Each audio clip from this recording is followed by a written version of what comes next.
This is a reading prepared by Rob Fagerlund, and it is based on a book he read. This book is by psychiatrist Dr. Judith Orloff, who did a lot of studies and teachings about empaths and highly sensitive people.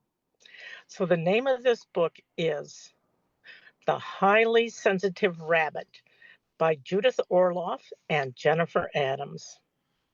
Here we go.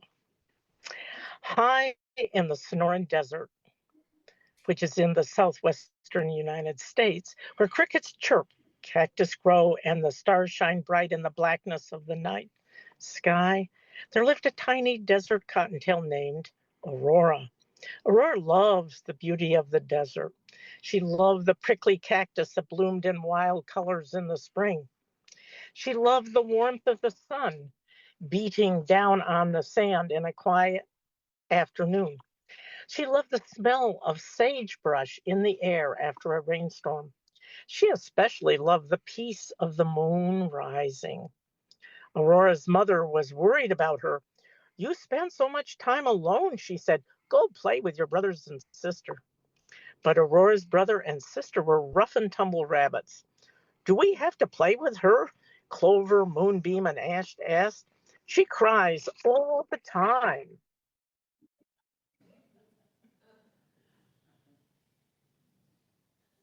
Aurora was very sensitive.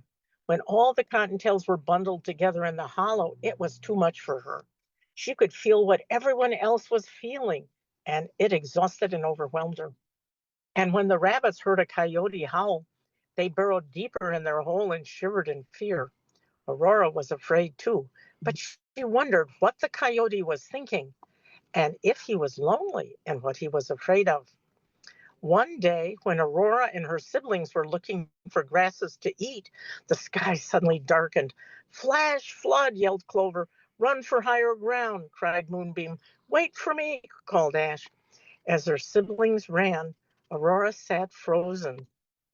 What would happen to all the other animals in the desert? What if they couldn't make it to safety? By the time she reached her family's hollow, Aurora's heart was beating so fast it felt like the storm had left the sky and made its home inside her chest. Their hollow had been washed away. In the days that followed, Aurora's heart hurt. She thought of the plants that had been destroyed and her neighbors who had lost family. She did not help her family as they looked for a new place to make home.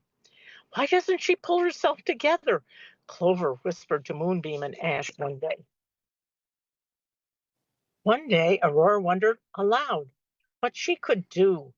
She didn't want to go on feeling like this. A desert spiny lizard overheard her. "When I feel sad," he said, "I like to sit quietly and soak up the sun. I count my breathing in and out, in and out. You can try it." So Aurora did, and it helped. Then a cactus wren offered advice. "When I feel overwhelmed, I like to fly away and spend some time by myself. After a while, I feel better and ready to join my family again. You should try it." So Aurora tried it, and it helped. "What's up?" a western spotted skunk asked Aurora. "Sometimes my family really hurts my feelings," Aurora said. "When people hurt my feelings, I let them know," the skunk said.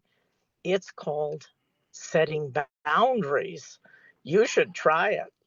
So Aurora did. And even though it didn't always work, eventually Clover, Moonbeam, and Ash stopped picking on her so much. One day, a javelina, that's a small wild pig-like mammal that is found in southwestern U.S., ambled by.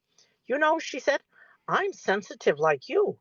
Sometimes when I get upset, it helps me to talk to a friend who understands me. Do you want to talk?" Aurora did. The javelina joined her, and they soon became friends. Sometimes she enjoyed being with her, and sometimes she preferred to be alone. And both things were okay. Eventually, the family finished digging their new hollow. The plants were growing again in the day, and at night the stars still glittered. Aurora sat with her mother and watched the moon. "The world can be overwhelming, and hard things happen," her mother said. but it's also beautiful. Aurora nodded. Being sensitive did often make it harder being in the world, but it helped her to see its wild and glorious beauty too. Thank you for letting us read today. Namaste, everybody. Namaste.